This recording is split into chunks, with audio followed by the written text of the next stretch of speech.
വിലാസിനി എന്ന തൂലിക നാമമുള്ള വ്യക്തിയാണ്. ആരാണ് ആ വ്യക്തി? വിലാസിനി എന്ന തൂലിക നാമമുള്ള വ്യക്തി ആരാണ്?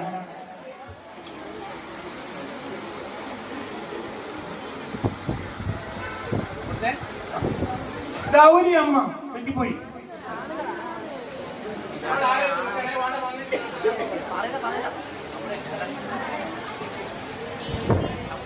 പാസ്.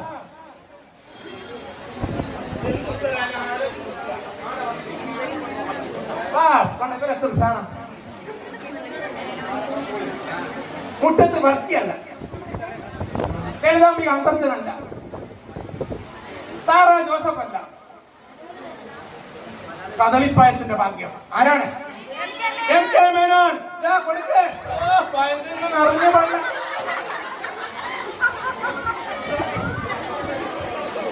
ഈ ചോദ്യങ്ങളാണ് 2000 ചോദിച്ചത്.